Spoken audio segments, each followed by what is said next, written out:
Humahangang katahimikan. Paano hinarap ni Bea Alonso at Vincent Co ang mga issue bago ang kanilang sorpresang kasal? Sa panahon ng social media kung saan halos bawat kilos ng mga celebrity ay sinusundan at pinag-uusapan, kapansin-pansin ang naging paraan ni Bea Alonso at businessman Vincent Co sa pagharap sa mga issue bago ang kanilang kasal. Sa halip na magsalita o sagutin ang bawat lumalabas na balita, pinili nilang manatiling tahimik at ituon ang kanilang pansin sa kani-kanilang buhay. Noong mga nakaraang buwan, naging usap-usapan ng balitang hindi na matutuloy ang umano'y engranding wedding celebration sa Spain. Dahil dito, sari-saring espekulasyon ang lumabas tungkol sa estado ng kanilang relasyon. Gayunman, hindi naglabas ng pahayag ang dalawa upang sagutin ang mga haka-haka.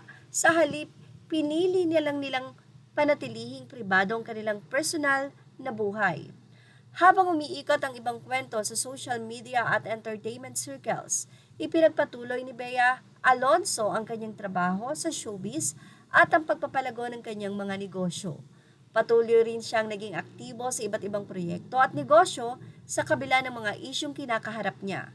Samantala, si Vincent Co ay nanatiling nakatuon sa pamamahala ng kanilang negosyo at sa mga gawaing pangkomunidad at pagtulong, habang iniwasang magsalita tungkol sa kanilang pribadong relasyon. Dahil sa kanilang pananahimik, lalong dumami ang mga haka-haka, ngunit sa halip na hayaang maapektuhan ang kanilang relasyon, tila mas pinili nilang protektahan ang kanilang kapayapaan kaysa makisabay sa ingay ng publiko. Marami ang nagsabing ang kanilang katahimikan ang naging pinakamabisang sagot sa lahat ng usap-usapan. At pagkatapos ng mga buwang puno ng espekulasyon, ginulat nila ang publiko nang lumabas ang balitang ikinasal na pala sila sa isang simpleng civil wedding noong July 13 sa Makati City Hall, na pinangunahan ni Mayor Nancy Binay. Ang balita ay kinumpirma kalauna ng ibahagi mismo ni Bea ang mga larawan mula sa kanilang intimate wedding. Lalo pang hinangaan ng marami ang pagiging simple ng kanilang pag-iisang dibdib.